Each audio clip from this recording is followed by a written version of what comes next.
Hey, everybody. We're going to do the November 24th daily Bible reading. We'll be starting out in Ezekiel Chapter 47, verse 1, and going through 48, verse 35. And then we'll be in Chapter 2, verse 11 through 3.3, verse 7. And then Psalm 119, verses 49 through 64.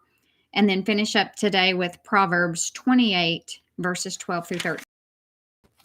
So Ezekiel 47, verse 1.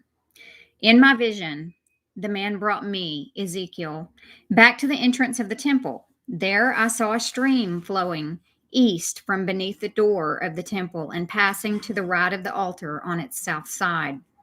The man brought me outside the wall through the north gateway and led me around to the eastern entrance. There I could see the water flowing out through the south side of the east gateway. Measuring as he went, he took me along the stream for 1,750 feet and then led me across. The water was up to my ankles. He measured off another 1,750 feet and led me across again. This time the water was up to my knees. After another 1,750 feet, it was up to my waist. Then he measured another 1,750 feet, and the river was too deep to walk across. It was deep enough to swim in, but too deep to walk through. He asked me, "Have you been watching, Son of Man?" Then he led me back along the riverbank. When I returned, I was surprised by the sight of many trees growing on both sides of the river. Then he said to me, "This river flows east through the desert into the valley of the Dead Sea. The waters of this stream will make the salty waters of the Dead Sea fresh and pure. There will be swarms of living things wherever the water of this river flows. Fish will abound in the Dead Sea, for its waters will become fresh. Life will flourish wherever this water flows. Fishermen will stand along the shores of the Dead Sea, all the way from En-Gedi to En-Eglaim. The shores will be covered with nets, drying in the sun. Fish of every kind will fill the Dead Sea, just as they fill the Mediterranean. But the marshes and swamps will not be purified. They will still be salty. Fruit trees of all kinds will grow along both sides of the river. The leaves of these trees will never turn brown and fall, and there will always be fruit on their branches. There will be a new crop every month, for they are watered by the river flowing from the temple. The fruit will be for food, and the leaves for healing. This is what the sovereign Lord says: divide the land in this way for the 12 tribes of Israel. The descendants of Joseph will be given 2 shares of land. Otherwise, each tribe will receive an equal share. I took a solemn oath and swore that I would give this land to your ancestors, and it will now come to you as your possession.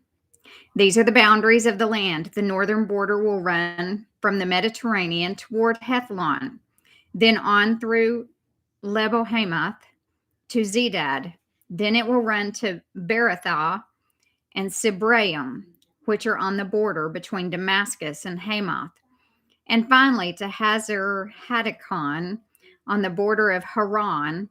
So the northern border will run from the Mediterranean to Hazar Aranon on the border between Hamath to the north and Damascus to the south.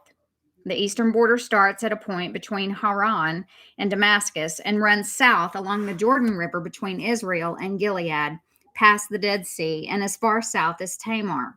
This will be the eastern border. The southern border will go west from Tamar to the waters of Meribah at Kadesh, and then follow the course of the brook of Egypt to the Mediterranean. This will be the southern border. On the west side, the Mediterranean itself will be your border, from the southern border to the point where the northern border begins, opposite Lebo-Hamath. Divide the land within these boundaries among the tribes of Israel. Distribute the land as an allotment for yourselves and for the foreigners who have joined you and are raising their families among you. They will be like native-born Israelites to you and will receive an allotment among the tribes.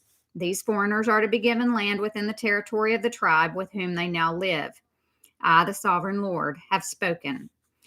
Here is the list of the tribes of Israel and the territory each is to receive. The territory of Dan is in the extreme north. Its boundary line follows the Hethlon Road to Lebo Hamath, and then runs on to Hazar on the border of Damascus, with Hamath to the north. Dan's territory extends all the way across the land of Israel from east to west. Asher's territory lies south of Dan's and also extends from east to west. Naphtali's land lies south of Asher's, also extending from east to west. Then comes Manasseh, south of Naphtali, and its territory also extends from east to west. South of Manasseh is Ephraim, and then Reuben, and then Judah, all of whose boundaries extend from east to west. South of Judah is the land set aside for a special purpose. It will be 8 1/3 miles wide and will extend as far east and west as the tribal territories, with the temple at the center. The area set aside for the Lord's temple will be 8 1/3 miles long and 6 2/3 miles wide.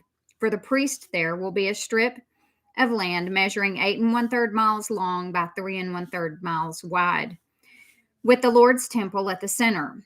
This area is set aside for the ordained priest, the descendants of Zadok, who served me faithfully and did not go astray with the people of Israel, and the rest of the Levites. It will be their special portion when the land is distributed. The most sacred land of all. Next to the priest's territory will lie the land where the other Levites will live. The land allotted to the Levites will be the same size and shape as that belonging to the priest, 8 1/3 miles long and 3 1/3 miles wide. Together, these portions of land will measure 8 1/3 miles long and 6 2/3 miles wide. None of this special land may ever be sold or traded or used by others, for it belongs to the Lord. It is set apart as holy. An additional strip of land 8 1/3 miles long by 1 2/3 miles wide south of the sacred temple area will be allotted for public use: homes, pasture lands, and common lands, with a city at the center. The city will measure 1.5 miles on each side, north, south, east, and west. Open lands will surround the city for 150 yards in every direction. Outside the city, there will be a farming area that stretches 3 1/3 miles to the east and 3 1/3 miles to the west along the border of the sacred area. This farmland will produce food for the people working in the city. Those who come from the various tribes to work in the city may farm it. This entire area, including the sacred lands and the city, is a square that measures 8 1/3 miles on each side.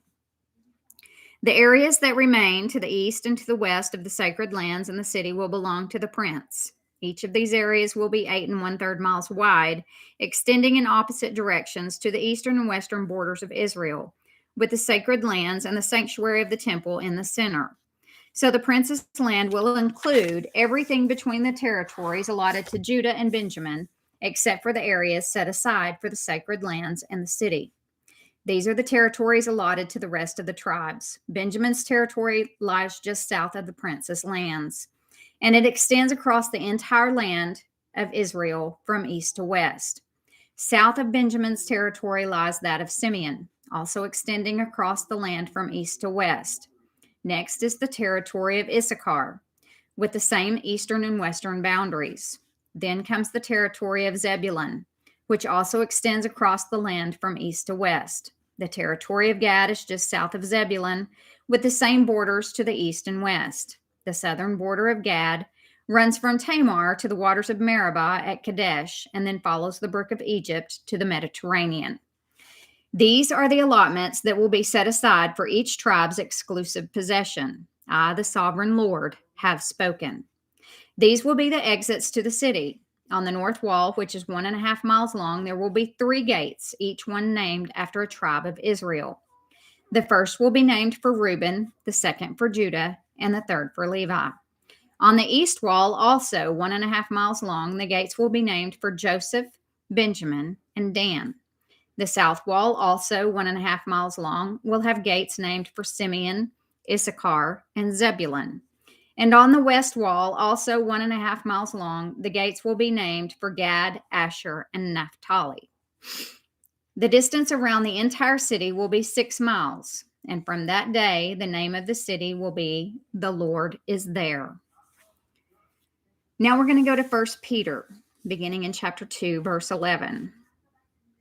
Dear friends, I warn you as temporary residents and foreigners to keep away from worldly desires that wage war against your very souls.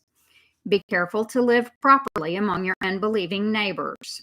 Then, even if they accuse you of doing wrong, they will see your honorable behavior and they will give honor to God when He judges the world. For the Lord's sake, submit to all human authority, whether the king as head of state or the officials he has appointed. For the king has sent them to punish those who do wrong and to honor those who do right. It is God's will that your honorable lives should silence those ignorant people who make foolish accusations against you. For you are free, yet you are God's slaves. So don't use your freedom as an excuse to do evil. Respect everyone and love the family of believers. Fear God and respect the king. I'm going to read that again. Respect everyone and love the family of believers. Treat everyone with respect, but love the family of believers. When we do that, that's the only time that we can shine God's light. Jesus never went into people and was mean and hateful to them to get them to change. He went into them with love, and people flocked to him.